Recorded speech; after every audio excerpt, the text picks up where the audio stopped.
Donc, les grappeaux de la plupart des nations africaines sont des grappeaux prophétiques, sont des étendards prophétiques, et l'étendard camerounais en particulier est un étendard prophétique. L'étendard camerounais en particulier est un étendard prophétique. Voilà. Donc, dans les prochaines séances d'enseignement prophétique du dimanche, nous reviendrons sur les emblèmes de la nation camerounaise et nous évoquerons également quelques-uns des emblèmes des nations africaines afin d'en démontrer la convergence prophétique. Voilà. Voilà l'annonce que je devais faire ce matin avant que nous entrions dans le vif du sujet. Alors, de quoi allons-nous parler ce matin? Je l'ai annoncé hier et je vais encore le présenter tout à l'heure. Il me vient tout de suite à l'esprit, par inspiration, d'évoquer une question philosophique qui est en réalité une question spirituelle et ésotérique. Le statut des grands penseurs de l'Antiquité que nous célébrons, le fait que la plupart d'entre eux aient puisé, disons, le ferment de leur connaissance, de leur savoir en Égypte, et le fait aussi que la plupart d'entre eux nous aient parlé de la connaissance dont ils avaient obtenu la maîtrise de façon métaphorique et parabolique. Je voudrais ce matin rapidement évoquer le personnage de Platon et dire à ceux qui ne le savaient pas encore que le mythe de la caverne est en réalité la métaphore d'une illumination spirituelle. Le mythe de la caverne est en réalité la métaphore d'une illumination spirituelle. Et pour celui qui n'a jamais su ce qu'on entend par illumination spirituelle, celui qui vit comme un être totalement charnel, orienté vers les sens, orienté vers tout ce qui est palpable, tout ce qui est matériel, eh bien, il lui manquera de nombreuses choses dans la vie parce que même ces penseurs de l'Antiquité, dont la plupart, si ce n'est tous, ont emprunté à l'Égypte, nous ont démontré que les choses vont du monde des idées vers le monde matériel. Et hier, je démontrais encore que le monde des idées est aussi le monde des esprits. La plupart des idées naissent par inspiration. La plupart des idées, si ce n'est toutes, naissent par inspiration.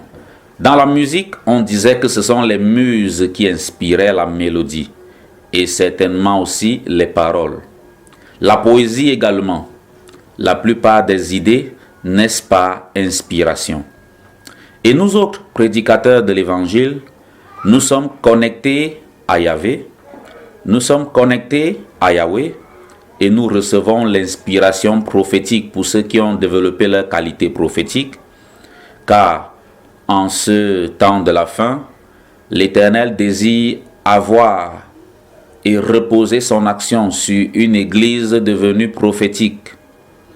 Joël chapitre 2 verset 28 annonçait très clairement que il y aurait un temps où pendant les 2 jours prophétiques d'Osée le prophète, le premier millénaire après Christ, le deuxième millénaire après Christ, et au matin du 3e millénaire après Christ, l'Église deviendrait entièrement prophétique. L'Église deviendrait entièrement prophétique. Les vieillards auraient des songes, les jeunes gens prophétiseraient, les jeunes filles des visions, ainsi de suite. La Bible est claire sur cette époque que Dieu recherche un peuple qui augmente ses capacités prophétiques, qui augmente son acuité prophétique, qui augmente sa capacité d'être intime de Dieu et sa capacité d'entendre Dieu parler et sa capacité d'entendre Dieu donner des directives et sa capacité d'entendre Dieu donner une orientation. C'est de cela qu'il est question en ce temps. Et c'est la raison pour laquelle le sujet d'aujourd'hui a une très forte dimension prophétique et je m'en vais donc donner de nouveau son titre. Le manteau de Jérémie et la refondation du Cameroun. Le manteau de Jérémie et la refondation du Cameroun. Ceux qui connaissent mon humble ministère dans les assemblées Mahanaïm savent que j'ai déjà longuement enseigné sur cette thématique, le manteau de Jérémie et la refondation du Cameroun, savent que j'ai conduit des nuits de prière entières sur cette thématique, que j'ai conduit avec la grâce de Dieu une intercession prophétique permanente sur cette thématique. La raison pour laquelle je reviens dessus en ce dimanche spécial, c'est que hier le Saint-Esprit m'a dit ne cherche pas longtemps le sujet que tu vas évoquer ce dimanche, je te le donne. Je voudrais que les choses que tu as faites à Mahanaïm, que tu en parles pour quelques-unes de ces choses en tout cas, en public, publiquement, de façon à ce que l'opinion nationale et plus tard l'opinion internationale, du moins ceux qui se réclament comme toi de la foi chrétienne et ceux qui sont observateurs des phénomènes relatifs à la foi chrétienne, puissent comprendre ce qui se passe et ne soient pas surpris par mon action, mon intervention. Je sais que je ne suis pas le seul prédicateur de l'Évangile avec un profil prophétique à annoncer ces choses. Je sais que plusieurs autres serviteurs de Dieu du Cameroun et d'Afrique ont évoqué le fait que dans le règne de l'Esprit, ils voient se faire quelque chose de spécial se forme pour le Cameroun et au Cameroun.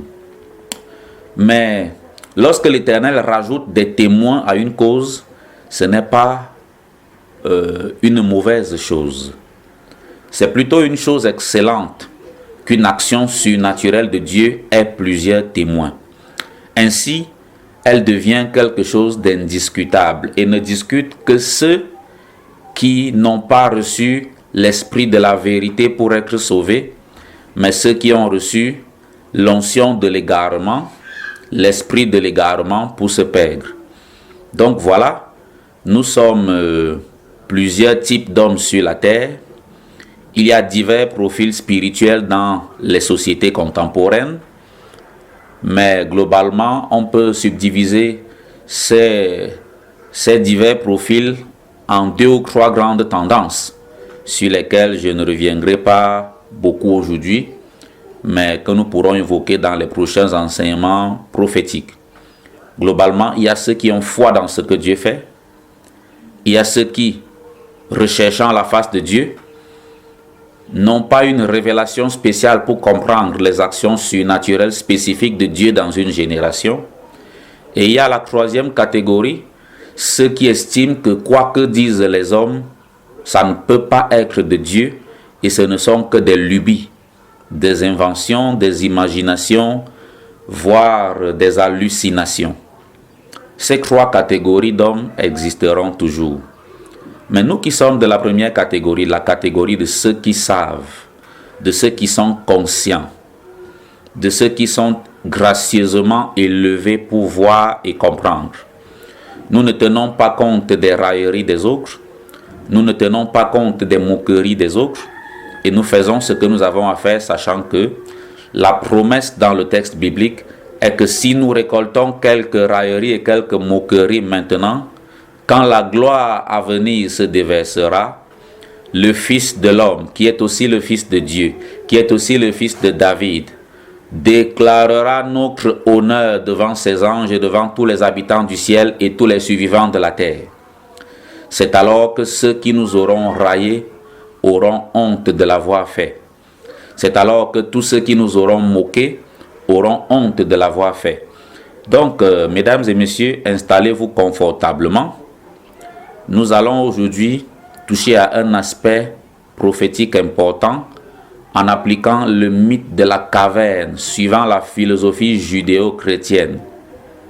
Car en réalité, la véritable illumination se fait en Yeshua. La véritable illumination est judéo-chrétienne. Toute autre forme d'illumination est une contrefaçon. Lorsque vous êtes illuminé autrement, vous accédez au règne des esprits, vous accédez au règne de l'esprit, vous devenez conscient des choses spirituelles mais avec le mauvais maître. Le maître qui peut vous revendiquer parce que c'est lui qui vous aura ouvert les yeux et les oreilles, c'est Lucifer, c'est Horus. Et c'est la raison pour laquelle la plupart des sociétés secrètes aujourd'hui sur la terre se revendiquent de l'œil d'Horus en lui appliquant une certaine lumière, en prétendant qu'il est un être de lumière. Mais la Bible nous dit très clairement que Lucifer se déguise. Satan, qui était autrefois Lucifer, porteur de lumière, se déguise encore aujourd'hui en ange de lumière, alors qu'en réalité il est devenu un être de ténèbres. La lumière qu'il renverra donc à ses initiés est une pseudo-lumière, est une fausse lumière. Mais lorsqu'on accède au règne de l'esprit, au monde des esprits, en Yeshua, par Yeshua, qui est le principe de toute chose, eh bien, on y accède de manière légitime. Et on va y naviguer librement, protégé par Yeshua et protégé par les anges de Yeshua. Cela fait que on ne regarde pas aux êtres spirituels et aux choses spirituelles de manière illégale et illégitime. On regarde aux choses spirituelles et aux êtres spirituels en étant protégé par une commission, par un mandat divin. Voilà la réalité de la chose. Voilà la réalité de la chose. Nous n'allons pas tarder davantage, mesdames et messieurs. J'ai déjà pris 30 minutes pour expliquer le fondement de l'enseignement. Je prendrai maintenant tout au plus 1 heure pour enseigner. Et dans cette heure également, nous aurons un temps pour 2 ou 3 sujets de prière. Vous savez que la prière est la nourriture permanente de l'intercesseur prophétique. Mais vous devez aussi savoir que la déclaration prophétique, ce que nous déclarons, et pendant que je serai en train d'enseigner, je n'arrêterai pas de faire des déclarations prophétiques sur le Cameroun. Ce que nous déclarons discipline les circonstances matérielles, parce que cela émane du monde spirituel et vient influencer le monde matériel. Nous allons donc discipliner les circonstances de la vie nationale camerounaise avec notre déclaration d'autorité. Nous allons discipliner les circonstances de la vie de toutes les nations africaines avec notre déclaration d'autorité. C'est de cela qu'il est question. Alors, le manteau de Jérémie et la refondation du Cameroun. Il faut être foncièrement aveugle ou foncièrement de mauvaise foi pour refuser d'admettre que s'il y a des choses qui fonctionnent bien au Cameroun, et il y en aura toujours dans tous les pays au monde, aucun pays n'est entièrement mauvais, aucun pays n'est entièrement mal gouverné au point qu'il n'y ait rien qui fonctionne dans ce pays. Il y a de nombreuses choses qui fonctionnent bien dans la plupart des pays, des États sur la terre, et le Cameroun ne fait pas exception à cette règle d'observation. J'ai par exemple dans l'administration qui est la mienne, celle qui m'emploie aujourd'hui, à l'université de Yaoundé 1, de nombreuses raisons de me réjouir du fonctionnement de l'école à laquelle j'appartiens. J'ai de nombreuses raisons de me réjouir du fonctionnement de plusieurs écoles du système universitaire camerounais. J'ai de nombreuses raisons de me réjouir et de me féliciter des innovateurs que je vois à certains postes clés de la machine administrative camerounaise. Cependant, lorsqu'on met sur une balance les choses qui fonctionnent bien et celles qui fonctionnent mal, on ne peut manquer d'être choqué, on ne peut manquer d'être outré en observant que les choses facilement optimisables ne sont pas optimisées. On ne peut manquer de déceler que il y a une sorte de tribalisation excessive du phénomène étatique, du phénomène administratif, du phénomène public. Et je reviendrai toujours là-dessus en disant qu'il y a un bon usage de la tribu et de l'ethnie. Moi également, je fais usage de la tribu, je fais usage de l'ethnie. Tout homme en fait usage. Tous faisons usage, nous faisons usage de la race, de la tribu, de l'ethnie. Mais il y a un mauvais usage de la tribu, de l'ethnie et de la race qui font que lorsque cela est exagéré, exaspéré. Cela cause des problèmes. D'un certain point de vue donc, le Cameroun se porte bien. D'un autre point de vue, il ne se porte pas bien du tout. Et d'ailleurs, les secteurs dans lesquels il se porte mal sont, me semble-t-il, de plus en plus nombreux, davantage conséquents que les secteurs dans lesquels le Cameroun se porte bien. Il y a nécessité de restructuration sociale. Et voici la formule que le Dieu Tout-Puissant a employée lorsqu'il parlait de restructurer le Cameroun et toutes les entités qui le composent. Il a dit: il est nécessaire que soit implémentée au Cameroun une refondation nationale. Refondation. Le mot a été bien pesé par les anges inspirateurs qui apportent les idées aux hommes, qui apportent les bonnes idées aux hommes, qui apportent les inspirations pertinentes et efficientes aux hommes. Dans les années 60, il y a eu une fondation camerounaise. Et telle que la nation a évolué, tous les acquis qui avaient déjà été consolidés et les acquis qui étaient en cours de consolidation, cela a été grandement perdu. Sous le magistère du deuxième président camerounais, son Excellence M. Paul Biya, de nombreuses choses ont été consolidées, comme par exemple le lancement des grands projets structurants qui sera d'une aide stratégique et structurelle pour le troisième président camerounais. Cela est une évidence. Par contre, le tissu social, la cohésion sociale se sont effrités à un point tel qu'aujourd'hui, c'est à peine si les Camerounais ne s'écrient pas dans certains espaces publics. C'est à peine si les Camerounais ne s'encredéchirent pas dans certains milieux sociaux. Cela signifie que si nous avons gagné sur certains plans, nous avons perdu sur plusieurs autres plans. Et c'est à notre honte. Il y a certainement une dimension politique, une dimension, de management politique inefficace à la propagation d'une telle façon d'être camerounais. Pourquoi les gens se sentent-ils camerounais de cette manière agressive aujourd'hui? Pourquoi les gens se sentent-ils camerounais de manière plus agressive que pacifiste aujourd'hui? C'est là la grande question.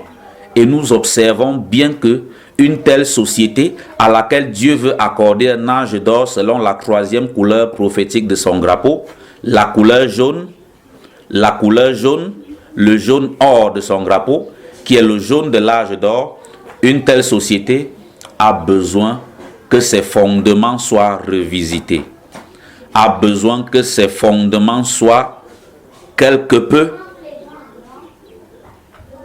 reconstitués. En réalité, ce n'est pas sur les fondements actuels que nous pouvons bâtir le grand Cameroun que le XXIe siècle attend.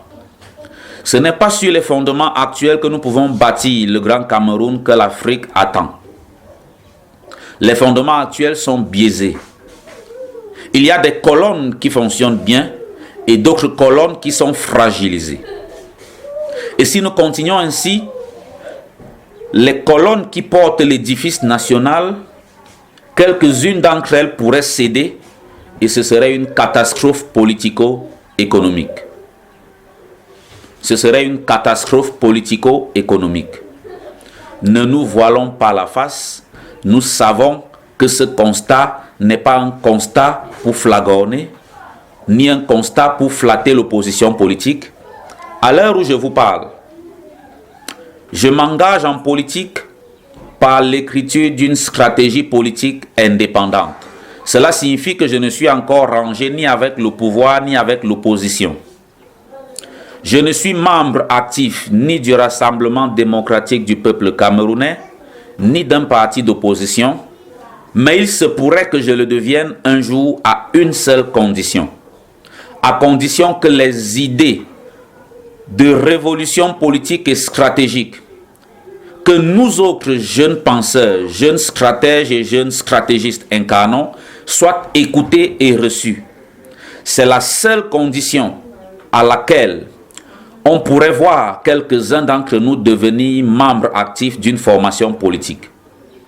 Si nos idées, aussi pertinentes que nous savons qu'elles le sont, ne sont pas écoutées pour représenter l'intérêt de la majeure partie de la jeunesse camerounaise, il ne nous sert pas de nous engager tout de suite.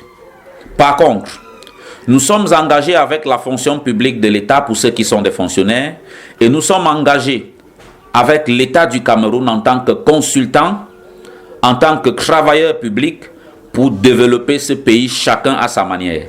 C'est la raison pour laquelle ma philosophie de vie, c'est d'être le meilleur qui que je sois à tout poste où je peux me trouver. C'est de cela qu'il est question.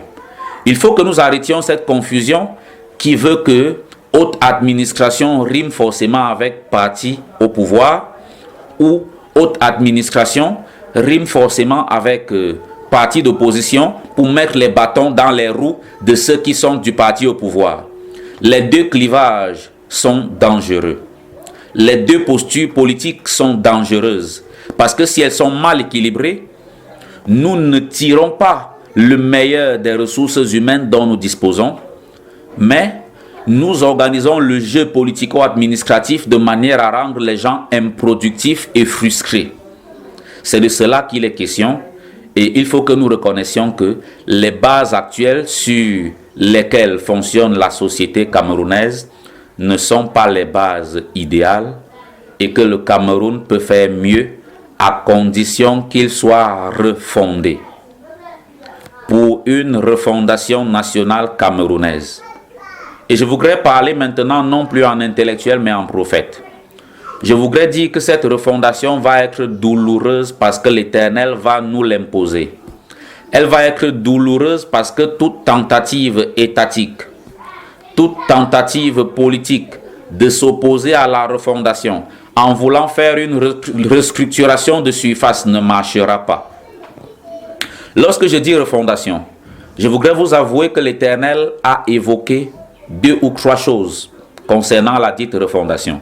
La première de ces choses, c'est que la plupart des institutions étatiques actuelles qui sont inefficaces, inefficientes, mais budgétivores, doivent être supprimées. C'est la première chose. Elles doivent être supprimées. Ne me demandez pas comment, parce que c'est un enseignement prophétique, donc je ne peux pas donner le détail de ces choses, mais je dis simplement ce qui doit être fait. La plupart des institutions publiques actuelles, inefficaces et inefficientes, doivent être supprimées. C'est la première chose. Or, si elles doivent un jour être supprimées pour qu'il y ait refondation nationale, cela implique une deuxième chose que tous les experts en sciences politiques et juridiques comprennent déjà. Cela implique qu'un jour, même la constitution dans ce mouvement soit momentanément supprimée afin que la refondation soit basée sur une toute nouvelle constitution. Une toute nouvelle constitution, à la fois inspirée du giron de Dieu et de l'intelligence de l'homme. Une toute nouvelle constitution, à la fois inspirée du giron de Dieu et de l'intelligence de l'homme. Et que doit consacrer cette nouvelle constitution? Le modèle de l'État régional. Un modèle dans lequel les régions seraient dirigées par des gouverneurs élus. Il y aurait une fonction publique régionale.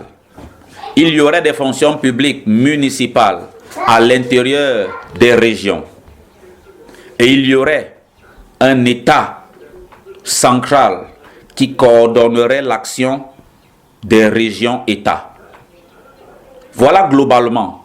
Et j'explique davantage la chose dans mes études stratégiques, notamment dans lesquelles je parle de la théorisation d'un État régional camerounais. Je suis actuellement en train d'achever un essai de stratégie politique qui doit paraître et qui porte justement sur la vision politique qu'il faut implémenter au Cameroun, avec en bonne place la notion de l'État régional. Et la troisième chose que cela réclame, mesdames et messieurs, je ne parle plus seulement en intellectuel, mais je parle également en prophète du Dieu Tout-Puissant. le matricule d'université qui m'a été attribué comme étudiant à l'université de Yaoundé 1 porte ma signature christique, porte la marque d'autorité par laquelle Dieu a scellé mes études intellectuelles pour qu'elles soient un signe divin dans la suite de ma mission sur cette terre. Le matricule qui m'a été attribué à la faculté des arts, lettres et sciences humaines de l'université de Yaoundé 1, c'est le 0 croix C030 croix. Le 0 croix pour symboliser les 3 années du ministère de Yeshua sur cette terre. Le C qui est également un croix en mathématiques des initiés. Le C qui est également un croix et qui signifie Christ. Et le 030 croix qui est le signe que Yeshua a bel et bien vécu sur cette terre. Jésus de Nazareth a bel et bien vécu sur cette terre et qu'il est mort et ressuscité à 33 ans et demi. Donc, que signifie cette signature christique? C'est que le Dieu Tout-Puissant a fait de moi un témoin de la mort et de la résurrection de son Fils Jésus de Nazareth, ainsi qu'un témoin que des prophètes se lèveraient en cette génération pour parler au Cameroun, que des prophètes se lèveraient en cette génération pour parler à l'Afrique, et que certains de ces prophètes auraient un profil 100% d'intellectuels et 100% d'hommes spirituels. Nous sommes les Daniel de notre génération. Nous sommes les Joseph de notre génération. Nous sommes les Maadoché de notre génération. Et il y a un temps pour entendre de Dieu et ne pas parler, et garder ces choses pour soi. Et il y a un temps pour que l'Esprit de Dieu vous dise, commencez à parler, parce que si vous parlez beaucoup trop tard, eh bien, il ne vous aura servi à rien que vous écoutiez ma voix. Et l'Éternel m'a dit, mon serviteur, tu es un intellectuel. Tu es aussi un homme spirituel. Parle, parle, et je démontrerai que ma main est sur toi et que je t'ai accordé ma signature christique, que tu es un homme christique comme Maadoché l'était vis-à-vis d'Assuérus. Assuérus représentait le roi des rois, Yeshua HaMashiach. Jésus de Nazareth est le roi des rois. Et Assuérus a prêté son manteau, a prêté sa gloire à Maadoché. Et voici qu'une signature christique est sur un homme ordinaire qui est un racheté de Yeshua comme les autres. Cela signifie que Yeshua lui prête son manteau. Yeshua lui prête sa gloire afin qu'il dise ces choses qui doivent être dites. Donc, forcément, vous savez que la deuxième chose de ce que j'annonce, c'est la suppression de la Constitution un de ces jours au Cameroun. Je ne sais dans quelles circonstances cela va se faire exactement. J'ai vu des visions. Les gens avec qui j'ai pris ont vu des visions. Et il y avait comme des sortes de troubles au pays parce que une certaine frange de ceux qui sont au pouvoir voulait conserver les choses jusqu'au bout. Personne ne voulait lâcher prise. Et donc, le scénario et le processus à imaginer par n'importe quel prophète en ayant vu ces visions, c'est de se dire, eh bien, il y aura une implosion, il y aura une cassure de l'intérieur. Ce ne sera pas de l'extérieur de la machine au pouvoir, mais de l'intérieur. Et lorsqu'il y aura dispersion des énergies, c'est là que ceux qui apportaient les idées nouvelles que nous sommes seront enfin écoutés. Et c'est là que certainement la nation aura besoin de nous, parce que nous sommes fabriqués pour devenir les grands commis d'État dont le Cameroun nouveau a besoin. Cela m'amène à annoncer la troisième chose, qui est que s'il doit y avoir refondation nationale dans ce pays béni de Dieu, il doit avoir révolution des ressources humaines. La plupart de ceux qui ont déjà servi le Cameroun ont bien servi et se sont servis. Il est temps que la place soit cédée à d'autres, suffisamment jeunes et porteurs de la vision divine pour implémenter l'âge d'or. Mesdames et messieurs du pouvoir, je n'ai rien de personnel contre vous puisque je suis le collaborateur dans la machine administrative publique de la plupart d'entre vous. Et vous pouvez témoigner que je suis un bon collaborateur dans le sens où je suis un collaborateur loyal, obéissant et innovant. Vous savez donc que ce que je dis, si j'avais eu le choix, je ne le dirais pas. Si je n'étais pas appelé de Dieu pour dire ces choses, je ne les dirais pas. Je les garderais toute ma vie pour moi. Mais je ne peux ne pas les dire. La Bible nous apprend que Jérémie aussi voulait se taire à un moment donné, Jérémie le prophète. Mais la chose qui était en lui et qu'il devait dire. Dieu a fait qu'elle devienne brûlante comme un volcan. Et quiconque a un volcan dans son ventre doit parler avant que le volcan explose. Il doit relâcher la pression par petites doses. Il y a une pression de feu en moi qui m'oblige à dire ces choses. Je suis comme Jérémie et je suis obligé de les dire. Et vous savez très bien que votre temps en tant que grand commis d'État est révolu et achevé.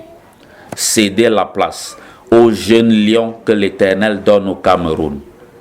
Cédez la place aux jeunes lions que l'Éternel donne au Cameroun.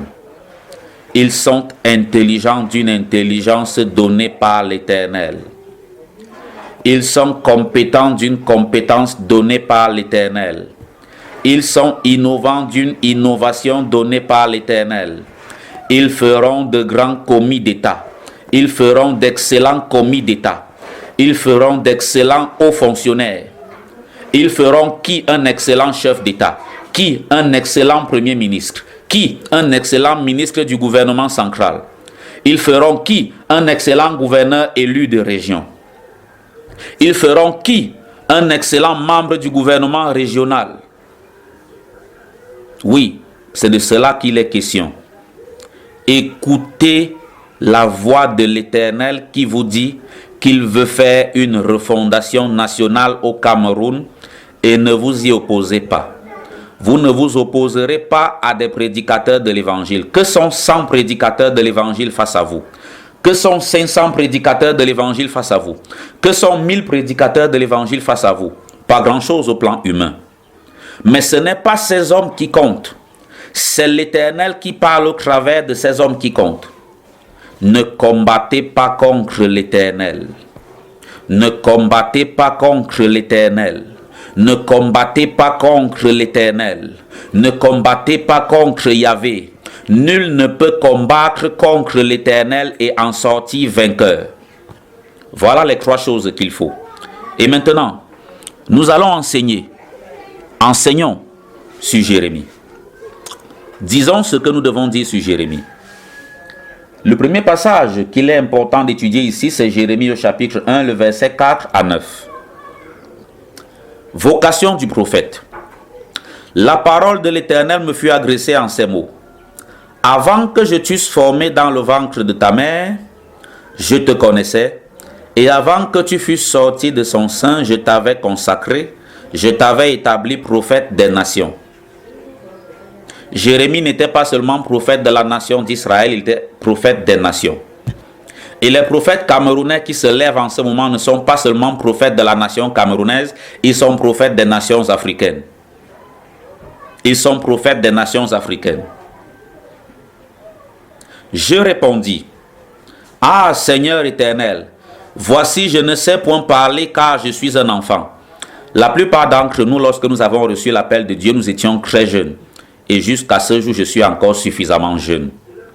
Et ce que nous disons souvent à Dieu, c'est la fonction à laquelle tu m'appelles, la fonction que tu voudrais voir la nation camerounaise m'attribuer est une fonction très grande, tandis que moi, je suis très jeune et fragile.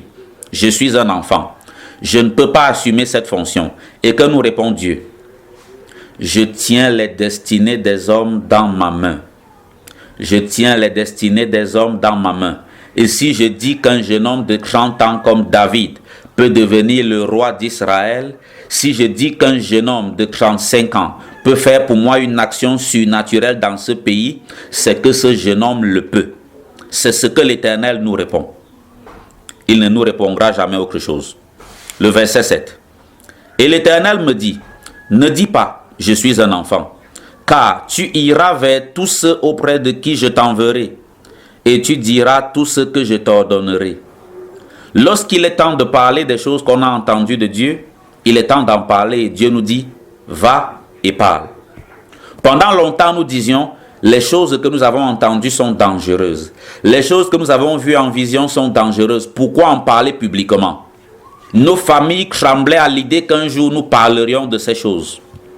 Mais l'Éternel dit à Jérémie, va et parle. C'est moi qui te protégerai.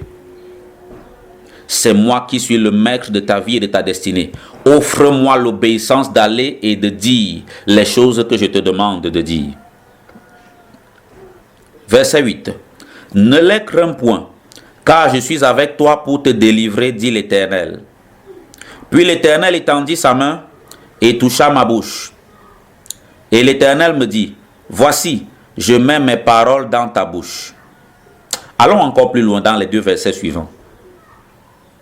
Regarde, je t'établis aujourd'hui sur les nations et sur les royaumes, pour que tu arraches et que tu abattes, pour que tu ruines et que tu détruises, pour que tu bâtisses et que tu plantes. La parole de l'Éternel me fut adressée en ces mots. Que vois-tu, Jérémie? Je répondis, je vois une branche d'amandier. Et le verset 12, et l'Éternel me dit, tu as bien vu, car je veille sur ma parole pour l'exécuter. L'Éternel teste son voyant, son messager, son prophète, et il dit, que vois-tu? Et l'un de ces jours où il me demandait, que vois-tu? Je lui ai répondu, Éternel, je vois la présidence de la République du Cameroun. Je ne dirai pas ce que j'y ai vu ce jour-là, mais cela était relatif à une grande consultation nationale où on avait fait venir des experts de tous bords.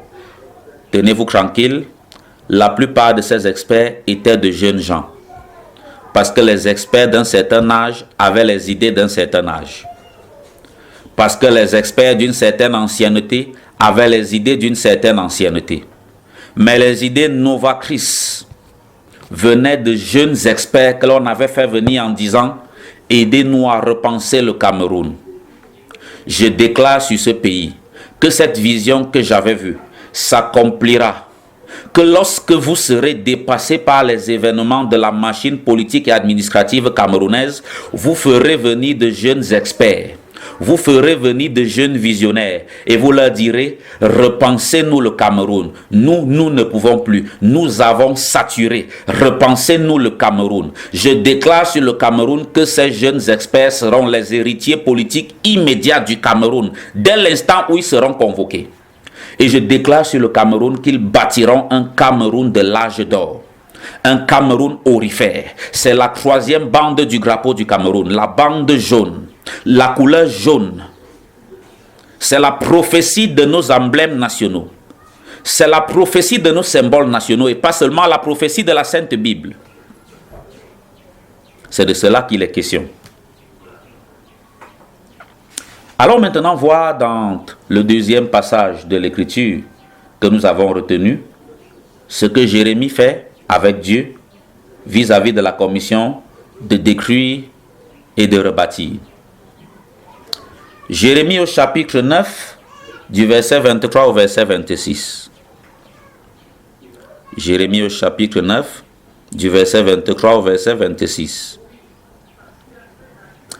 Ainsi parle l'Éternel, que le sage ne se glorifie pas de sa sagesse, que le fort ne se glorifie pas de sa force, que le riche ne se glorifie pas de sa richesse. Je m'arrête un instant. Vous savez très bien que les choses que je viens de lire et qui sont des mises en garde formelles sont les choses qui sont les plus vécues au Cameroun. Ceux qui sont sages à la manière du siècle présent, les grands diplômés des universités, et j'en suis un, je suis docteur d'université, sont extrêmement vantards vis-à-vis de leur expertise acquise dans le milieu universitaire. Ils sont sages à la manière dont les sciences disent que nous sommes sages. Et ils se glorifient de leur sagesse. Mais l'Éternel dit, il n'est pas bon de se glorifier de la sorte. Il y a une autre manière de se glorifier, mais celle-là, elle est dangereuse. Or, c'est la manière dont la plupart des intellectuels se glorifient au Cameroun. Prenons garde à nous. Attention à nous. Que le fort ne se glorifie pas de sa force. Et comment se glorifie ceux qui détiennent la force de la répression autorisée sur le plan militaire et policier? Ils se glorifient de leur force. Mais l'Éternel nous dit attention. Cette force-là, c'est moi qui vous autorise à l'avoir. Il me suffit de claquer des doigts et tout ce que vous croyez avoir, vous ne l'avez plus. Que le fort ne se glorifie pas de sa force, mais que la force soit mise au service de la justice. Et sur ce plan, j'ai souvent pris plaisir à dire que je suis pascalien dans ma conception de l'État en matière de justice. Le Cameroun est suffisamment riche. C'est la justice distributive qui fait problème au Cameroun. C'est la redistribution des richesses. Or, que vient résoudre en premier l'État régional? L'État régional vient résoudre en premier le problème de la redistribution des richesses. Si vous en doutez, il vous suffira de lire la théorie que j'en fais, la théorie d'un État régional à la camerounaise, et vous comprendrez que la redistribution des richesses est résolue pour définitivement, pour toujours. La redistribution des richesses, ce problème est résolu définitivement avec le modèle d'un État régional camerounais que je propose. Que le riche ne se glorifie pas de sa richesse. Et que font les riches au Cameroun? La plupart des riches se glorifient de leur richesse. Et l'Éternel dit, faisons attention à nous, prenons garde à nous.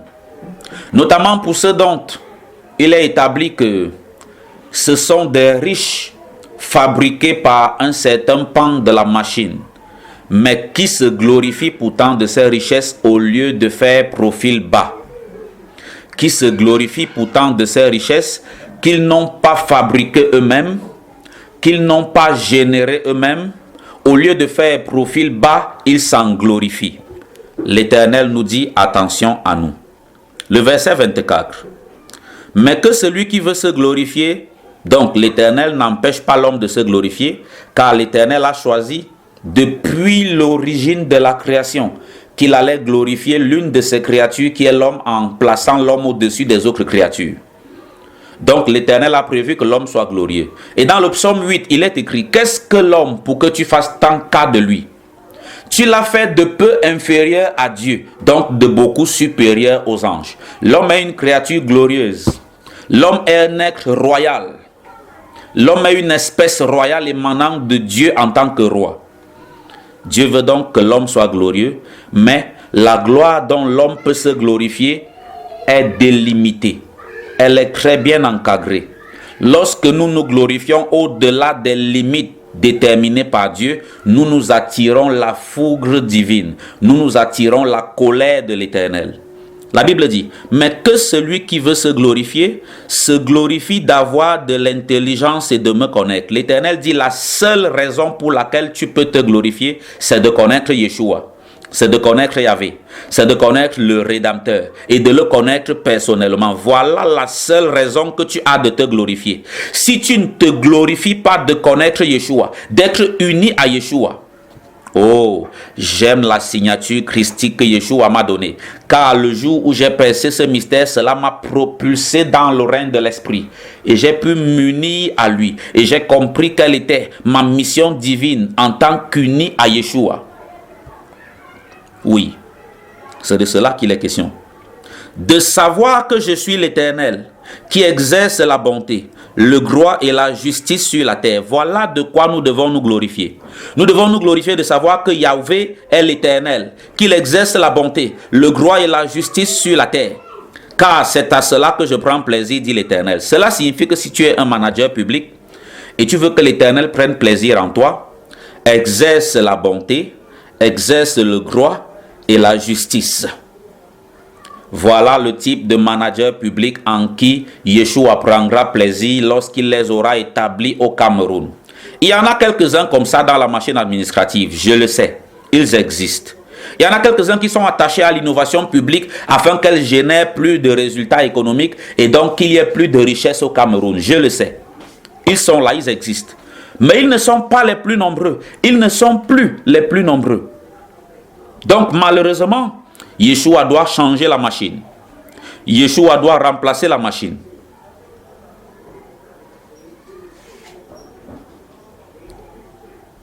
Voici les jours viennent, dit l'Éternel, où je châtierai tous les circoncis qui ne le sont pas de cœur. Voici les jours viennent, dit l'Éternel, où je châtierai tous les circoncis qui ne le sont pas de cœur. Les circoncis qui ne le sont pas de cœur. En Israël, depuis Abraham, la circoncision était un signe d'appartenance à la race pure, d'appartenance à la tribu de Dieu, ceux qui sont comme Dieu désire. Et elle a fini par devenir une tradition stérile. Je suis circoncis, mais mon comportement en société n'est pas celui d'un circoncis. Et si nous appliquons métaphoriquement et paraboliquement cela au Cameroun, que découvrons-nous? Il y en a qui luttent contre la corruption par des slogans, mais qui n'arrêtent pas eux-mêmes de fabriquer et de générer, d'engendrer la corruption. Nous autres subissons la corruption. Nous avons été obligés à un moment donné de nous comporter comme Joseph en Égypte, qui a fini par faire de la divination avec une tasse, alors qu'en réalité il avait l'esprit prophétique et qu'il devait s'attendre uniquement à ce que l'esprit de Yahvé lui apporte la révélation dans ses songes. Et donc, parce que nous sommes en Égypte, l'Égypte a quelque peu eu de l'influence sur nous comme elle en a eu sur Joseph. Mais je déclare maintenant que tout appelé de Yahvé, sur qui l'Égypte a eu de l'influence, l'ancienne Égypte, car l'Éternel est en train de bâtir une nouvelle Égypte bénie dont il dira que cette Égypte est son peuple, que ces Égyptiens-là sont ses serviteurs. Mais l'ancienne Égypte, qui a eu de l'influence sur toi et sur moi, son influence est supprimée maintenant de nos vies au nom de Yeshua, au nom de Jésus. Pourquoi être un circoncis des lèvres et pas de cœur? Nous voulons le changement au Cameroun des lèvres mais pas du cœur. Nous voulons l'avancement de la société camerounaise des lèvres mais pas du cœur.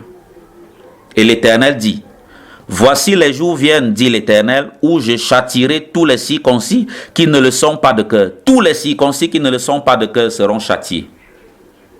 Si vous n'êtes pas un circoncis de cœur, si vous ne désirez pas le changement et la transformation du Cameroun du fond de votre cœur, vous serez du nombre des châtiés. Mais si dès ce jour, vous désirez de tout votre cœur, vous vous repentez de n'avoir pas désiré le changement au Cameroun, et vous commencez dès aujourd'hui de désirer le changement au Cameroun, vous ne serez pas du nombre des châtiés. Car l'Éternel se lève avec sa grande épée. Il se lève avec son grand fouet pour châtier tous ceux qui ont longtemps torturé le Cameroun. C'est de cela qu'il est question. C'est de cela qu'il est question. L'Éternel agira. Jérémie a reçu le mandat de détruire et de rebâtir. Que doit détruire Jérémie? Je suis ce Jérémie. Toi, prédicateur de l'évangile qui m'écoute maintenant ou qui m'écoutera après, tu es ce Jérémie. Et vous, tous les citoyens camerounais qui désirez le changement radical et profond, définitif au Cameroun, vous êtes ces Jérémie. Jérémie doit détruire les mauvaises fondations politiques, les mauvaises fondations administratives. Jérémie doit détruire les mauvais fondements économiques, ces pratiques économiques qui veulent qu'on ne paye pas tous ces impôts parce qu'on est politiquement engagé. Jérémie doit détruire tout cela et Jérémie doit rebâtir. Nous avons été influencés par l'ancienne Égypte. Il est temps de nous débarrasser des influences de l'ancienne Égypte et d'ancrer avec l'Éternel dans la construction du nouvel Égypte, du nouvel Afrique. Du nouvel Égypte, du nouvel Afrique. Je déclare sur le Cameroun que le manteau de Jérémie revêt maintenant non seulement ma vie, mais la vie de tout prédicateur de l'évangile qui n'était pas conscient de ces choses et qui en devient conscient maintenant. Et revêt aussi tous les citoyens camerounais, toutes les citoyennes camerounaises qui ont soif d'un changement radical au Cameroun. Et que ce manteau de Jérémie agit puissamment dans leur vie afin de déraciner tout ce qui est impur au Cameroun et de replanter tout ce qui est pur. Afin de détruire tout édifice impur, spirituel ou physique au Cameroun et de rebâtir avec l'Éternel des édifices purs. Des édifices purs, des édifices purs, au nom de Yeshua, au nom de Jésus le fils de David. C'est de cela qu'il est question. Père éternel, je détruis les mauvaises fondations politiques de ce pays, le Cameroun, au nom de Jésus. Tous les fondements spirituels sur lesquels sont établis et le système politique et les acteurs politiques, éternel Dieu d'Abraham, je détruis ces fondations spirituelles. Et le système et les acteurs politiques n'auront plus aucun fondement ésotérique sur lequel s'établir. Car lorsqu'ils voudront de nouveau être enracinés, ils découvriront qu'ils ne peuvent être enracinés sur le fondement que sur le fondement qui est Yeshua, le lion de la tribu de Juda qui visite en ce moment même la nation du lion. le lion de la tribu de Juda qui visite en ce moment même la nation du lion. Merci Père éternel de détruire tous les autels sur lesquels était établi le système et les acteurs politiques camerounais au nom de Jésus le fils de David. Éternel Dieu d'Abraham, nous déracinons une certaine génération d'acteurs politiques. Nous les déracinons spirituellement. Nous déracinons une certaine génération d'acteurs politiques. Nous les déracinons spirituellement. Et nous plantons une nouvelle génération d'acteurs politiques. Et nous plantons une nouvelle génération d'acteurs politiques. Et nous plantons une nouvelle race d'hommes politiques au Cameroun. Au nom de Jésus. Ce sont de jeunes visionnaires politiques. Ce sont de jeunes visionnaires politiques. Ce sont de jeunes visionnaires porteurs d'une vision de l'âge d'or. Père éternel, j'en suis au nom de Jésus. Père éternel, j'en suis au nom de Jésus. Et je ferai que de nombreux jeunes en soient au nom de Jésus. Et je ferai que de nombreux jeunes en soient au nom de Jésus. C'est de cela qu'il est question. Jérémie a le mandat d'arracher la mauvaise herbe et de planter la bonne herbe, de détruire les édifices néfastes, négatifs, et de replanter les édifices positifs, divins. L'âge d'or est un âge divin. L'âge d'or est un âge divin. Le Cameroun vivra les prémices de la restauration d'Adam. Le Cameroun vivra les prémices de la restauration de l'âge adamique. Le nouvel Adam que le second Adam est venu fabriquer sur la terre, car nous devons être à son image et à sa ressemblance. Ce nouvel Adam, cette nouvelle race adamique, sera expérimentée premièrement au Cameroun en prémisse, puis sera expérimentée pleinement lorsque Yeshua, Jésus de Nazareth, reviendra pour s'asseoir sur son trône de Jérusalem et que la théocratie sera de nouveau installée sur la terre et que les hommes qui dirigeront les nations seront choisis par Dieu. Parce qu'ils sont justes. Dieu leur a donné un cœur juste et Dieu les choisit ensuite pour qu'ils dirigent. La Bible dit que David était l'homme selon le cœur de Dieu. Dieu avait donné à David un cœur juste et il voulait que David, avec ce cœur royal, dirige Israël. Toute personne à qui l'Éternel n'a pas donné le cœur d'un roi et qui dirige ne se comportera pas comme un roi correct devant l'Éternel. Une nouvelle génération est née. Je l'appelle la génération dorée, la génération de l'âge d'or, la génération dorée, la génération de l'âge d'or. Allons maintenant lire dans Jérémie au chapitre 18, le verset 1 jusqu'au verset 9. Jérémie 18, verset 1 à 9. Oh, j'aime la parole de Yahvé. J'aime la parole de l'Éternel. La Bible déclare: la parole qui fut adressée à Jérémie de la part de l'Éternel en ces mots: lève-toi et descends dans la maison du potier. Là, je te ferai entendre mes paroles. Dieu se prépare à représenter la vérité à son serviteur de manière métaphorique, de manière parabolique. La chose que verra le serviteur de Dieu chez le potier sera la parabole de ce que Dieu a l'intention de faire. Cameroun, écoute cette séquence de la Bible que je vais lire et prépare-toi à ce que Dieu a l'intention de faire. Car tous les citoyens camerounais sont des vases d'argile dans la main de l'Éternel qui est le potier. Depuis le premier Camerounais, notre chef de l'État, jusqu'au dernier Camerounais, nous sommes tous des vases d'argile dans la main de l'Éternel qui est le potier. Et il fait de chaque vase ce qu'il désire. Celui qui estime qu'il peut se glorifier lui-même sans l'Éternel, celui qui estime qu'il peut s'enorgueillir lui-même sans l'Éternel, qu'il fasse attention. Le potier peut briser le vase d'argile à tout moment et reconstituer d'autres vases d'argile qui lui seraient obéissants. Je descendis dans la maison du potier, dit Jérémie, et voici, il travaillait sur un tour. Le vase qu'il faisait ne réussit pas. Le vase que le potier faisait ne réussit pas. Dieu a créé l'homme. Dieu continue de forger des hommes auprès de lui. Ils sont tout d'abord créés esprits, et la création des esprits a eu lieu une fois pour toutes.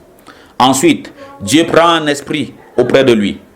Et lorsqu'un homme a un rapport intime avec une femme sur la terre, Dieu maintenant, lorsque naît la semence physique, place l'esprit dans la semence physique. Et le jour où l'enfant sort de sa maman, avec la baffe que le corps médical lui applique, Dieu fait en sorte que l'esprit dans ce corps devienne une âme vivante. Que cette personne devienne une âme vivante, répétant le processus de la Genèse. Répétant le processus de la Genèse. Mais la Bible nous dit aussi que le potier était en train de fabriquer un vase. Le vase qu'il faisait, dit le verset 4, ne réussit pas. C'est-à-dire que l'homme que Dieu voulait n'est pas devenu cet homme que l'Éternel désirait. Il a raté. Le manager public que Dieu voulait n'est pas devenu ce manager public que l'Éternel désirait. Le citoyen camerounais que l'Éternel voulait n'est pas devenu ce citoyen camerounais que l'Éternel a obtenu. Et l'Éternel nous a accordé le libre arbitre de décider de devenir ce qu'il désire ou pas. Nous avons choisi de devenir autre chose. Maintenant, l'Éternel nous rappelle qu'il peut disposer de son droit de créateur, qu'il peut disposer de ses privilèges de créateur et briser le vase s'il le veut et refaire un autre vase. Oh, gloire à toi, Père. Alléluia, j'aime ta parole, Père. Comme il arrive à l'argile dans la main du potier, il en refit un autre vase, tel qu'il trouva bon de le faire. Le Cameroun n'a pas été le vase que le potier, l'Éternel, désirait. L'Éternel brise le Cameroun pour en faire un autre vase. L'Éternel brise le Cameroun pour en faire un autre vase. Père éternel, nous déclarons sur cette nation bénie que l'ancien Cameroun ne peut pas perdurer, que les anciennes pratiques camerounaises, tant dans l'administration publique que dans les administrations privées, ne peuvent pas perdurer, que les anciens citoyens camerounais, avares, fanfarons, imbus d'eux-mêmes, orgueilleux, amoureux de l'argent et non de l'Éternel, amoureux d'eux-mêmes et non de l'Éternel, que tu ne peux pas laisser que ce Cameroun désire, que ce Cameroun reste ainsi, que ce Cameroun demeure ainsi. Père éternel, ce Cameroun est un vase d'argile dans ta main. Brise le vase d'argile. Brise le vase d'argile. Brise le Cameroun actuel et fabrique, confectionne un nouveau Cameroun. Et fabrique, produit un nouveau Cameroun, Père. Père éternel, nous sommes Jérémie dans ta main. Nous prenons une barre de fer, une verge de fer, et nous frappons l'ancien Cameroun, et nous brisons le vase d'argile. Et nous fabriquons un nouveau vase camerounais. Et nous fabriquons un nouveau Cameroun. La chose arrêtée spirituellement, la chose fabriquée spirituellement, tu l'établiras dans le monde matériel. Nous l'établirons avec toi car nous sommes mandatés pour le faire. Nous l'établirons avec toi car nous sommes mandatés pour le faire. Nous l'établirons avec toi car nous sommes mandatés pour le faire. Au nom de Yeshua, au nom de Jésus, le fils de David. Amen. Oh, j'aime la parole de l'Éternel. Et l'Éternel explique maintenant à son prophète. Il explique maintenant à son prophète de quoi il est question. Et la parole de l'Éternel me fut adressée en ces mots. Ne puis-je pas agir envers vous comme ce potier, maison d'Israël? Ne puis-je pas agir envers vous comme ce potier, nation camerounaise? Ne puis-je pas agir envers vous comme ce potier, nation camerounaise, dit l'Éternel? Voici, comme l'argile est dans la main du potier, ainsi vous êtes dans ma main, maison d'Israël. Voici, comme l'argile est dans la main du potier, ainsi vous êtes dans ma main, nation camerounaise. Ainsi vous êtes dans ma main, citoyen camerounais. Ainsi vous êtes dans ma main, manager public camerounais. Ainsi vous êtes dans ma main, grands hommes du Cameroun. Oui. Soudain, je parle sur une nation, sur un royaume, d'arracher et d'abattre et de détruire. C'est l'Éternel qui le dit. L'Éternel dit cette nation était entre guillemets en paix. Elle vivait paisiblement. Ceux qui avaient le pouvoir se prélassaient, se vaucraient dans le bourbier de leur pouvoir. Ceux qui disposaient du système se vaucraient dans les flétrissures de leur fabrication politico-administrative. Mais voici ce que dit l'Éternel. Soudain, tout à coup, sans prévenir, mais en réalité c'est une façon de parler car l'Éternel prévient toujours. Amos chapitre 3 verset 7. car l'Éternel ne fait rien sans avoir révélé son secret à ses serviteurs les prophètes. C'est une loi qu'il a établie. L'Éternel dit ici soudain parce que lorsque les prophètes parlent, lorsque les prophètes avertissent, les hommes n'écoutent pas. Les hommes ne prêtent pas attention. C'est la raison pour laquelle c'est soudain pour ceux qui ne prêtaient pas attention. Mais en réalité, pour ceux qui avaient écouté les prophètes, ce n'est pas soudain. Et la Bible dit, soudain, je parle, dit l'Éternel, sur une nation, sur un royaume, d'arracher, d'abattre et de détruire. Cette fois, l'Éternel dit, ce n'est pas Jérémie qui parle de son propre chef. Jérémie ne s'est pas levé et il essaie maintenant de détruire Israël parce qu'il n'aime pas la nation d'Israël, parce qu'il est un frustré, parce qu'il est un raté et que sa seule façon de sauver un tout petit peu sa vie, c'est de s'attaquer à la classe dirigeante. Ce n'est pas de cela qu'il est question. L'Éternel confirme ici que c'est lui qui parle sur la nation d'arracher, d'abattre et de détruire. C'est pourquoi le Jérémie qui vous parle maintenant par la grâce de Yeshua, qui m'a accordé la faveur devant les hommes et devant son Père, le Jérémie qui vous parle maintenant ne parle point parce qu'il est un raté.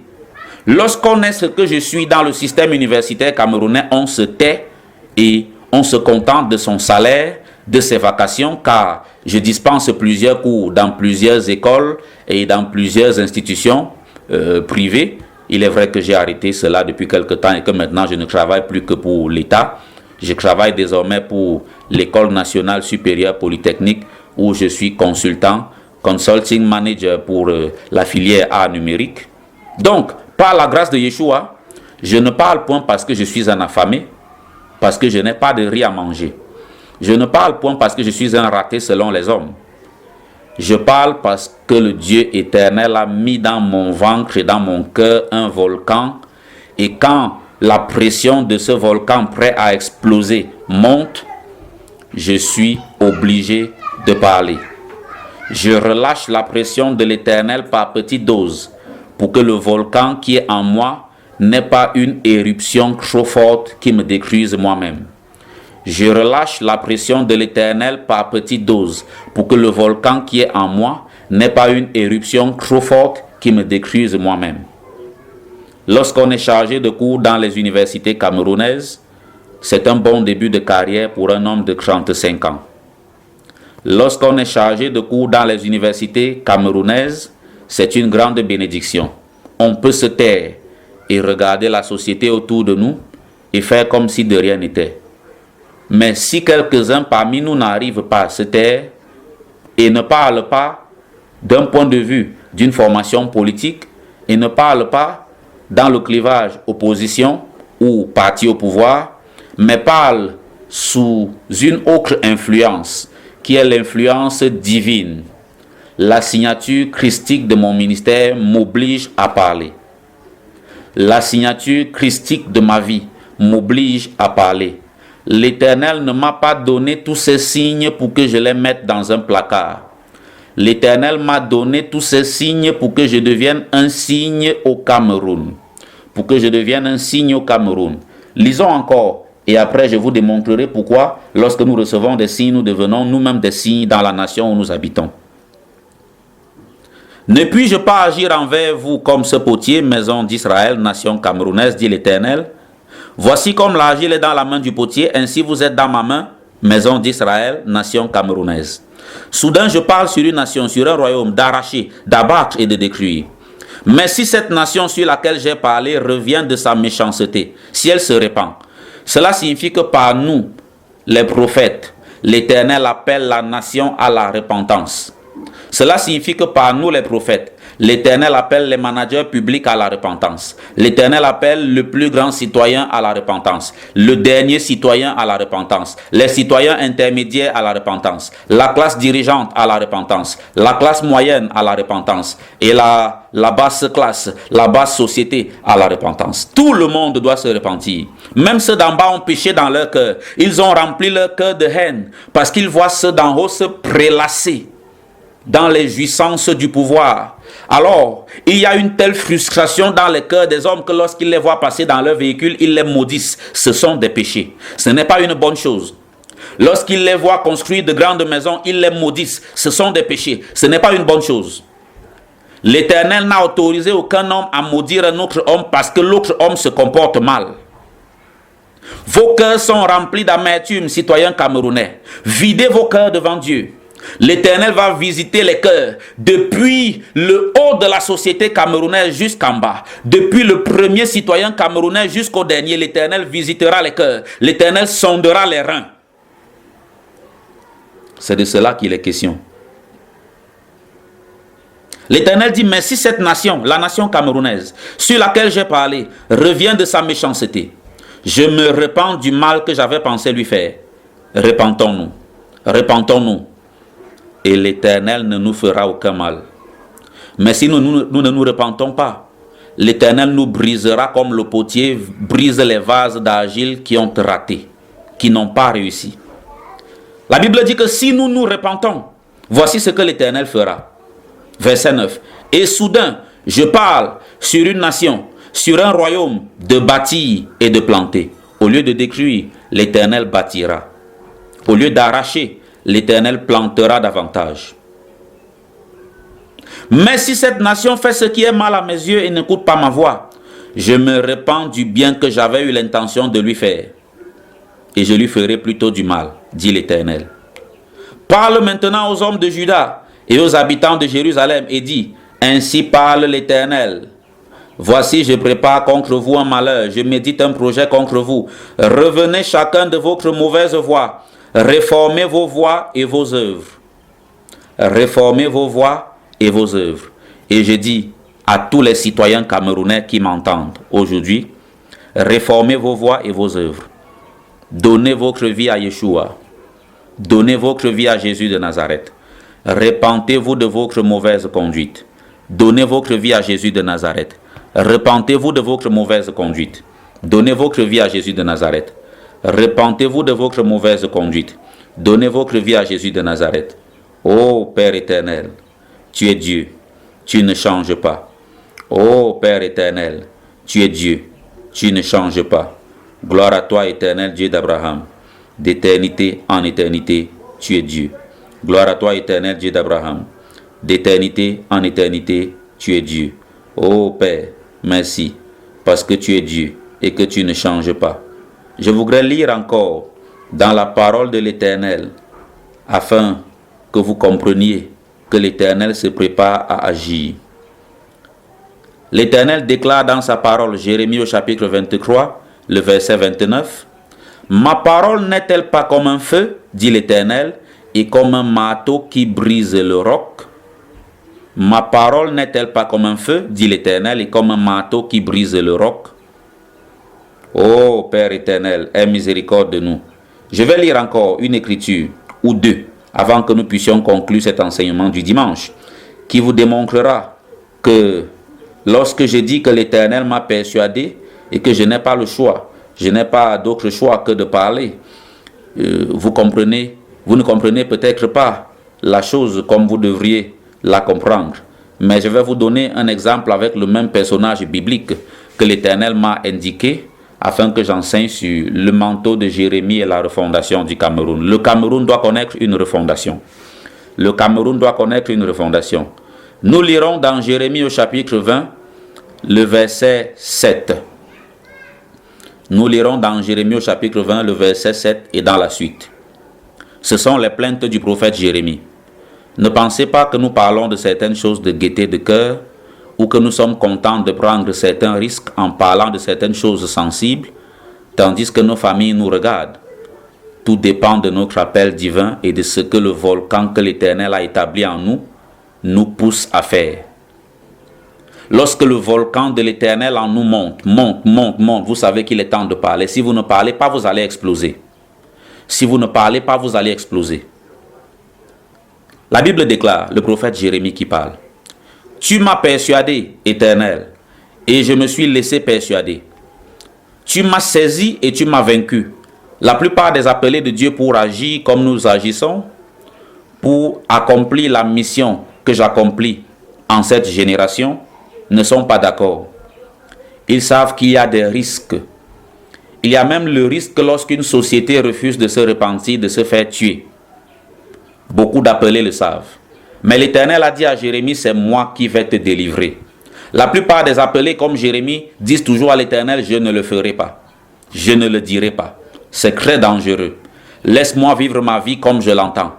Pourquoi d'autres hommes vivent une vie paisible, une vie sans embrouille, et toi tu me demandes de dire publiquement des choses sensibles, et toi tu me demandes de prendre autant de risques.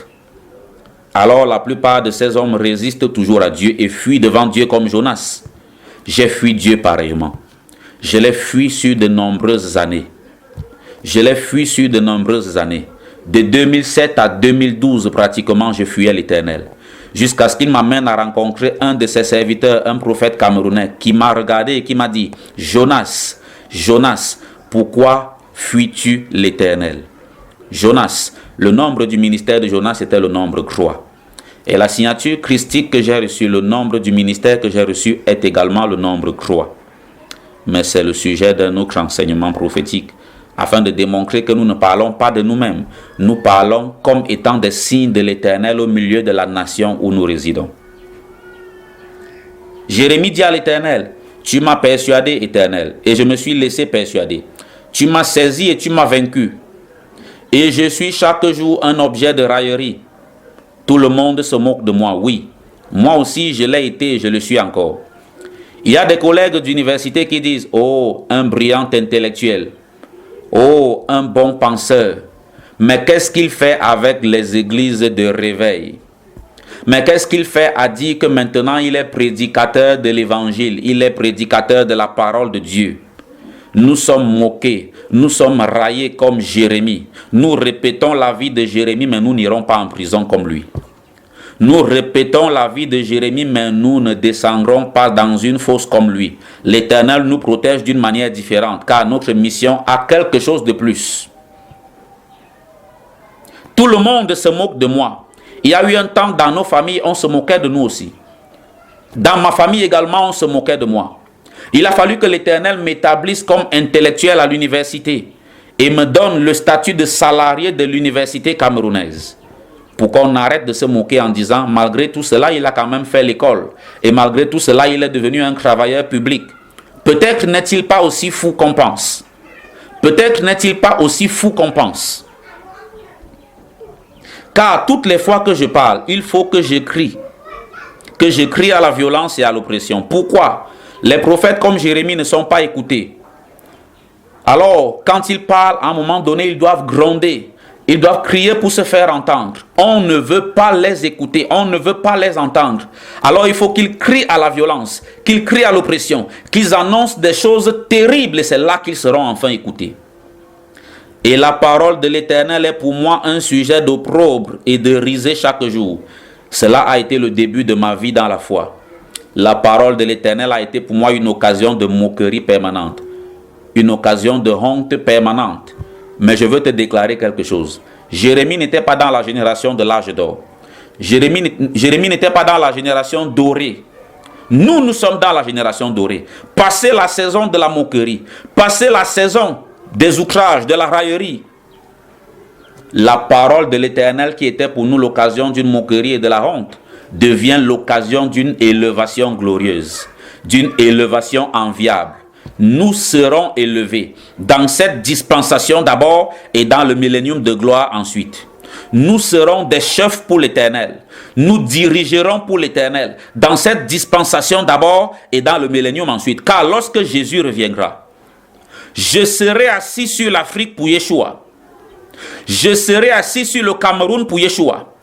Il y aura des hommes avec moi et nous serons assis sur le Cameroun et nous serons assis sur l'Afrique pour Yeshua et nous monterons chaque année et assez régulièrement à Jérusalem pour nous prosterner devant Yeshua et nous enlèverons les couronnes de nos têtes et nous les poserons au pied de Yeshua et lorsque nous aurons fini d'adorer Yeshua, il reprendra les couronnes et les mettra de nouveau sur nos têtes et nous reviendrons en Afrique pour diriger l'Afrique.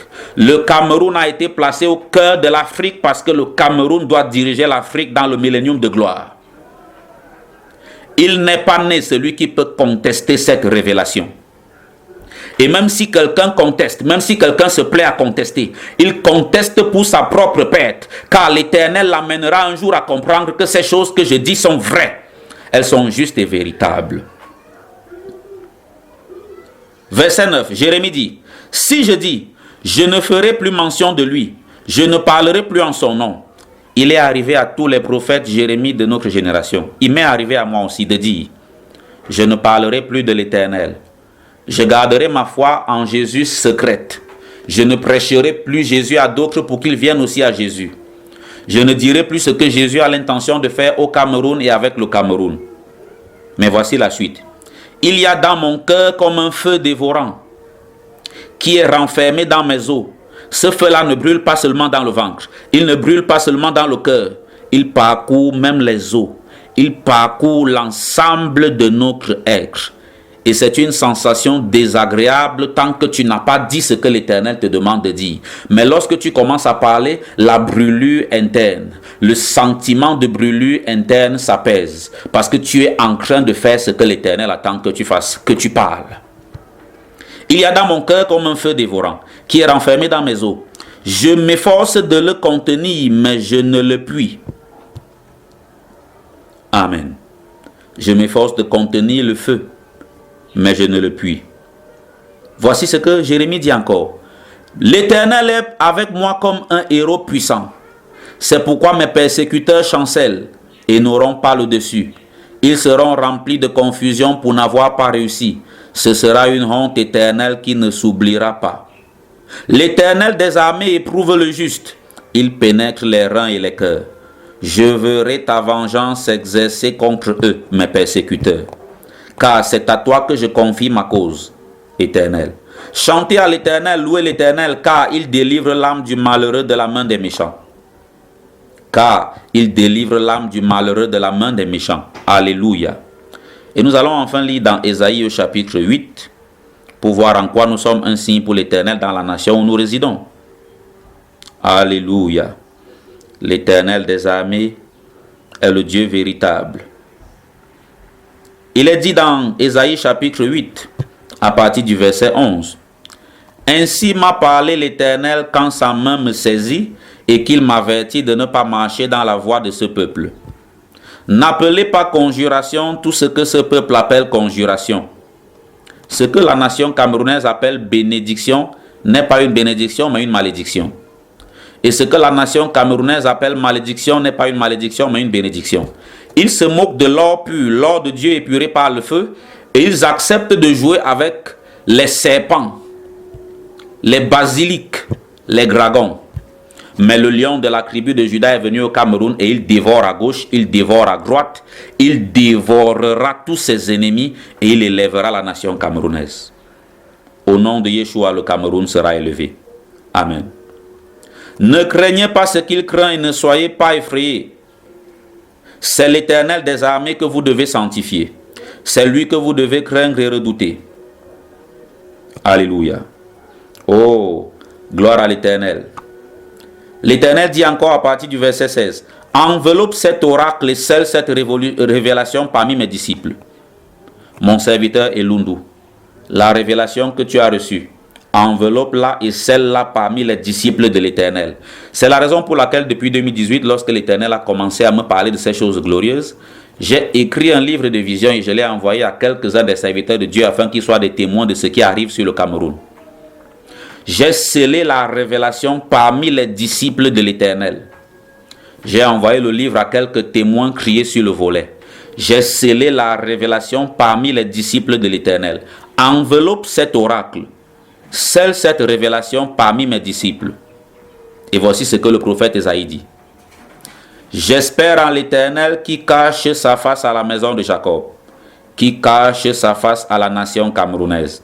Je place en lui ma confiance. Voici, moi et les enfants que l'Éternel m'a donnés, nous sommes des signes et des présages en Israël de la part de l'Éternel des armées qui habite sur la montagne de Sion. Voici, moi et les enfants que l'Éternel m'a donnés, nous sommes des signes et des présages au Cameroun, de la part de l'Éternel des armées qui habite sur la montagne de Sion. Amen. Moi et les enfants que l'Éternel m'a donnés, nous sommes des signes et des présages. La Bible dit en Luc chapitre 2 que l'enfant qui allait naître, Yeshua HaMashiach, allait être un signe de contradiction en Israël. Aux uns, il allait apporter le salut, aux autres, il allait apporter la réprobation. Lorsqu'un noix est rejeté, il y a toujours des hommes qui sont réprouvés. Lorsqu'un noix est rejeté, il y a toujours des hommes qui sont réprouvés pour avoir combattu contre le loin de l'Éternel, pour avoir combattu contre l'onction authentique de l'Éternel dans la vie d'un homme. Nous sommes des signes au Cameroun. Nous sommes des signes en Israël. L'Éternel, l'année 2013, le 13 décembre 2013, m'a donné un fils. Et il m'a dit, ce fils est un signe de plus que tu es pour moi un Mardoché. J'ai accordé la délivrance aux Juifs lorsqu'ils étaient sous Assuérus et que le méchant Aman voulait les tuer. J'ai accordé la délivrance aux Juifs à partir du 13e jour du 12e mois. Et toi, je te donne un fils, le 13e jour du 12e mois de l'année 2013, afin d'ajouter dans ta vie les signes qui prouvent que tu es pour moi le Mardoché de cette génération. Afin d'ajouter dans ta vie les signes qui prouvent que tu es pour moi le Mardoché de cette génération. N'aie pas peur de dire les choses que je te demande de dire. Ne redoute personne avant de dire ces choses. Lorsque tu les sens monter en toi et que mon feu brûle puissamment en toi, dis ces choses, afin que mon feu te libère de son étreinte. Père éternel, Dieu d'Abraham, d'Isaac et d'Israël, je te remercie pour ce dimanche où tu m'as accordé d'enseigner sur le manteau de Jérémie et la refondation du Cameroun. Avec tous tes serviteurs dont la vie a été touchée par le manteau de Jérémie, avec le manteau de Jérémie sur moi en ce moment même, je déclare que l'ancien Cameroun est spirituellement supprimé. L'ancien Cameroun est supprimé dans le règne spirituel. Je déclare que c'est maintenant la saison de la naissance du nouveau Cameroun au nom de Jésus. Père, je déclare que l'autorité politique et l'autorité spirituelle que tous ceux qui dirigeaient l'ancien Cameroun avaient, cette autorité est maintenant arrêtée et assujettie à Michael, le grand guerrier d'Israël qui a été prêté au Cameroun en cette saison. Cette autorité est assujettie à Yeshua, le lion de la tribu de Juda qui est maintenant même au Cameroun afin de dévorer à droite et de dévorer à gauche et de libérer complètement le Cameroun de l'emprise des francs-maçons et de libérer complètement le Cameroun de l'emprise des rosicruciens et de faire du Cameroun un territoire nouveau, une capitale spirituelle au cœur de l'Afrique au nom de Yeshua, au nom de Jésus. Je déclare sur le Cameroun qu'il est visité par 12 000 milliards d'anges chaque matin et chaque soir, qu'ils combattent contre tous les satanistes et contre tous les sorciers et qu'ils vident tous les temples maçonniques et tous les temples amorques de leur substance spirituelle, que le prince satanique du Cameroun est arrêté par ses anges et jeté dans une prison spéciale de l'abîme au nom de Jésus, le fils de David, que tous les princes sataniques qui étaient établis sur les villes du Cameroun, les grandes villes que sont Yaoundé, Douala, ainsi que toutes les autres villes du Cameroun, ces princes sataniques des villes sont arrêtés et jetés dans une prison spéciale de l'abîme au nom de Jésus, le fils de David. Je déclare, Éternel, que chaque fois que tes anges renverseront un prince de Satan sur une ville ou un prince de Satan sur la nation, ils mettront à la place un ange pur venu du trône de l'Éternel, du troisième ciel. Un ange pur qui est en connexion authentique et permanente avec Yeshua, avec Michael et avec moi-même. Je déclare que le puissant veilleur qui préside à la destinée de la nation camerounaise descend maintenant, marche et piétine tout ce qui est impur au Cameroun, détruit tous les autels de sorcellerie, tous les autels de magie, détruit tous les autels de sorcellerie, détruit tous les autels de magie, vide le ventre des sorciers et arrache les talismans des satanistes et jette tout cela dans le feu de Jésus, le feu de Yeshua, le feu de l'Éternel au nom de Jésus, le fils de David. Je déclare que le puissant veilleur de l'Éternel qui préside à la destinée prophétique de la nation camerounaise camerounaise ne quitte plus le Cameroun, ne repart plus du Cameroun. Il demeure au Cameroun et il se charge maintenant lui-même de visiter spirituellement et physiquement tous les zones que l'Éternel a choisis pour relever le Cameroun et diriger le nouveau Cameroun. Et il les prend et il les impose à la nation camerounaise par une voie surnaturelle qui appellera peut-être la démocratie, je ne sais, qui appellera peut-être une imposition militaire, je ne sais. Je ne sais comment tu vas procéder, Père éternel, mais ce que je sais, c'est que ce que tu as déclaré, tu le fais. Ce que tu as dit que tu feras, tu le fais. Éternel Dieu d'Abraham, impose-toi et impose tes oins, ce que tu as choisi à la nation camerounaise, afin qu'elle soit bénie, à la nation camerounaise, afin qu'elle soit bénie, à la nation camerounaise, afin qu'elle soit bénie.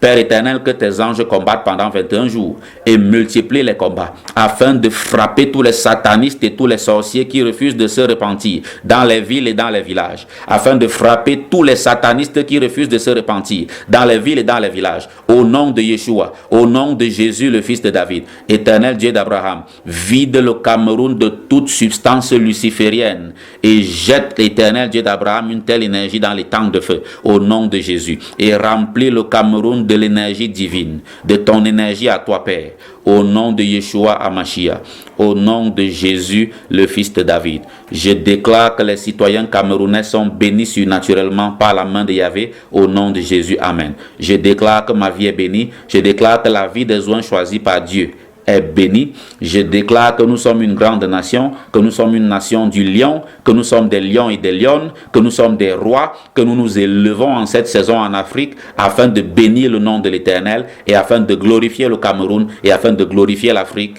Je vous remercie d'avoir écouté. Que Dieu bénisse l'Afrique, que Dieu bénisse le Cameroun. Je vous remercie d'avoir prié avec moi ou de prier avec moi lorsque vous écouterez cette vidéo plus tard. Que Dieu bénisse le Cameroun, que Dieu bénisse l'Afrique et que Dieu vous bénisse au nom de Jésus. Amen.